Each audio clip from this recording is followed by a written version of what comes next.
और बड़ी खबर इस वक्त राजधानी पटना से आ रही है, जहां retired IAS SM Raju jail भेजे गए। निगरानी कोर्ट से उन्हें राहत नहीं मिली है। नियमित जमानत याचिका खारिज कर दी गई है।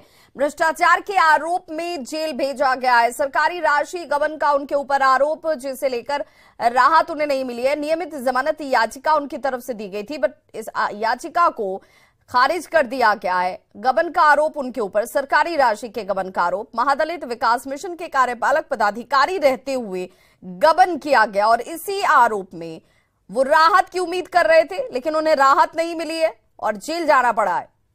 तो रिटायर्ड आईएएस हैं एसएम राजू, निगरानी कोर्ट से उन्हें राहत नहीं मिली और यही वजह है कि उन्हें एक बार फिर से जेल जाना पड़ा है। नियमित जमानत याचिका को खारिज कर दिया है कोर्ट ने। रोजगार मेले के तहत पटना में केंद्रीय ग्रामीण विकास मंत्री गिरिराज सिंह ने बिहार से आने वाले युवाओं को नियुक्ति पत्र सौंपा। केंद्र सरकार में नियुक्ति पाने वाले युवाओं ने नियुक्ति को लेकर प्रधानमंत्री नरेंद्र मोदी का धन्यवाद ज्ञापन किया।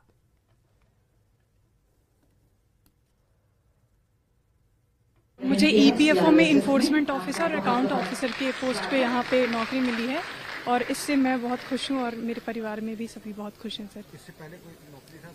नहीं सर, ये मेरी पहली सरकारी नौकरी है सर।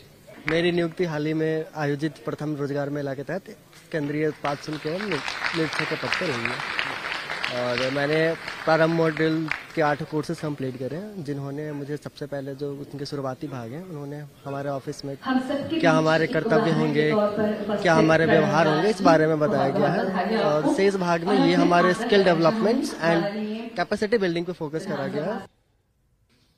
मोदी जी के कार्यकाल में ये पहली बार हुआ है, ये सी और डी ग्रुप में भाई भाग को हटा दिया केवल आपके लिए कि बीच में कोई ऐसा बिचौलिए न घुसे। मोदी ने ईज ऑफ डूइंग के लिए आपको भी एहसास हो रहा होगा। आप अप्लाई करते थे तो कई जगह जाना पड़ता था। बिहार के लोग कभी महाराष्ट्र में जाकर के, कभी दक्षिण में जाकर के, दक्षिण भारत में क्षेत्रवाद की आवाज उठती थी। लेकिन आज प्रधानमंत्री ने आप युवाओं के युवतियों के लिए एक ऐसा अवसर प्रदान किया है जो कहीं अपने नियरेस्ट पॉइंट पर ही एग्जामिनेशन दें और एग्जामिनेशन दे करके फिर इधर उधर ने सीधे नियुक्ति पत्र पाए जो सक्सेस। सिमडेगा जिले के शहीद जवान का गांव 1990 से सड़क के लिए तरस रहा था। अब सड़क का निर्माण कार्य शुरू हुआ भी, लेकिन उसमें अनियमितता बढ़ती जा रही है और इसी सड़क पर गिरकर शहीद की मां घायल हो गई। शहीद के पिता भी इससे परेशान है। बता दें कि 13 सितंबर 1989 में श्रीलंका में जॉन ब्रिटो किडो शहीद हो गए थे। उन्हीं के सम्मान में सड़क बनाई जा रही है, लेकिन ग्रामीणों ने इसमें गड़बड़ी का आरोप लगाया है। संवाददाता श्रीराम की रिपोर्ट देखिए। इस वक्त मौजूद हैं पिंडा टांगर गांव में, जहां जॉन ब्रिटो की शहादत हुई थी। उसके बाद परिवार के आग्रह पर बहुत दिनों के बाद जिला प्रशासन ने सुध लिया था और सड़क निर्माण शुरू किया था। आप देख सकते हैं शहीद के पिता यहां पर खड़ा हैं। जो पीसीसी का निर्माण हो रहा है, शुरू में इसमें कालीकरण की बात कही गई थी, पर पीसीसी का निर्माण हो रहा है जो बहुत ही घटिया किस्म का हो रहा है, जो ये लोग बता रहे हैं।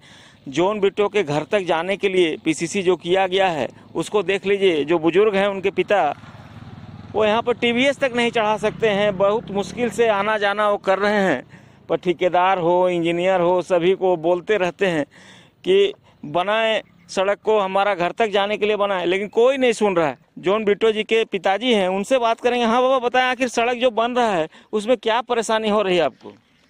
जी बाबू, परेशानी तो ये है, जैसे बोला गया था कि कालीचरण नहीं होगा, किंतु ये तो पीसीसी कर रहा है। लेकिन पीसीसी में हम लोग देख रहे हैं कि सिर्फ किनारे किनारे मोटा है और बीच में मैंने 2 इंच केवल ढलाई हो रहा है। देखना होगा कि शहीद की शहादत को कोई बेकार ना जाने दे और शहीद परिवार जो है वो सड़क से महरूम हो जाए। बड़ी मुश्किल से सड़क बन रही थी, अब घर तक जाने के लिए सड़क नहीं है। पत्नी की गिर जाने की बात कह रहे हैं बाबा, और आज मेडिका में एडमिट है। आप समझ सकते हैं कि किस तरह से सड़क निर्माण हो रहा है और हमारा जिला कैसा चल रहा है। न्यूज़ 18 के लिए सिमडेगा से श्रीराम। वैशाली के महुआ में 3 हथियारबंद अपराधियों ने किराना व्यवसाय से लूटपाट की घटना को अंजाम दिया, जिसमें दुकानदारों में दहशत का माहौल है। ये वो तस्वीर जो सीसीटीवी कैमरे में कैद हुई घटना महुआ थाना क्षेत्र के कन्हौली बाजार की और किराना व्यवसायी हरिशंकर चौधरी के दुकान में यह हथियारबंद जो कि 3 की संख्या में थे, वो देर रात घुसते हैं और रिवॉल्वर के नोक पर गले में रखे हुए 3000 रुपए और एक सोने की चेन लूट कर फरार हो गए।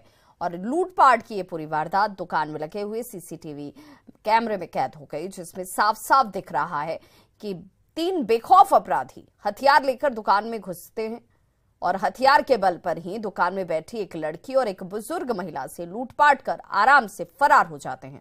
बताया जा रहा है कि रात में ही महुआ पुलिस ने आधा दर्जन अपराधियों को गिरफ्तार किया है और इस घटना को अंजाम देने वाले अपराधी भी इसमें शामिल हैं, जिनसे अब पुलिस पूछताछ कर रही है। आया सीधे गल्ला ऐसे खोल दिया, तो गल्ला में इसमें पैसा नहीं था, इधर वाला गल्ला में पैसा था तो इधर वाला गल्ला नहीं खोला, तब इसमें पैसा नहीं मिला तो हमरा ऐसे पकड़ लिए, पकड़ के खूब टिका कर रहा, हम खूब ऐसे कर ले तो मसीह कहूँ छीन ले, छीनिए बहुत हिम्मत कर गए, पैसा बता तो इसमें पैसा है ले लीजिए, इसमें से खोल के हाँ इसमें से खोल के पैसा ले लिया, पैसा लेके चल गया। कितना पैसा था? वही था 3-4 हजार। भागलपुर के हसनगंज मध्य विद्यालय में पिछले 5 साल से प्राथमिक विद्यालय खुदरगंज का संचालन हो रहा है और एक ही कमरे में क्लास 1 से लेकर 5वीं तक की पढ़ाई होती है। 2 शिक्षक एक क्लास में 60 से ज्यादा बच्चों को रोज पढ़ाते हैं। स्कूल के लिए अलग बिल्डिंग की मांग सालों पुरानी है। शिक्षकों का कहना है कि उन्होंने कई बार इसकी शिकायत अधिकारियों से की, पर किसी ने इसको लेकर कोई सुध नहीं लिया। संवाददाता आशीष रंजन की ये रिपोर्ट देखिए। 60 बच्चे हैं। 63 बच्चे एक ही रूम में। और क्या क्लास तक चलता है इसमें? 1 से 5 तक। क्या नहीं लगता सर कि बच्चों के साथ मजाक किया जा रहा है? थोड़ा इसी में मैनेज करते हैं, बाहर तो थोड़ा बैठाते हैं 1 से 2 तक, 3 से 5 तक इसमें मैनेज करते हैं। दिक्कत होती है। तो शिकायत किए हैं आप लोग अधिकारियों से? अधिकारी लोग आते हैं यहाँ, लेकिन कोई देखने वाला क्या बोले कि से इसका या तो भवन बनाया जाएगा या मध्य विद्यालय में इसको शिफ्ट कर दिया जाएगा। कितना दिन से है ये हालत? ये 5-6 साल से है। स्कूल में भवन का अति आवश्यक है, क्योंकि हमारे सभी क्लास के बच्चे सभी अपने अपने रूम में बैठ करके पढ़ाई करें और शिक्षा का भी उससे अच्छा विकास हो रहा है और होगा। क्या लगता है बच्चों के साथ जिस तरह से 5-6 साल से बच्चे इसी तरह पढ़ रहे हैं, खिलवाड़ कहीं से तो हो रहा है? न, खिलवाड़ नहीं हो रहा, हम इसको खिलवाड़ नहीं मानेंगे। इसको हम ये मानते हैं कि जो कमी है पूरा होते जा रहा और होगा।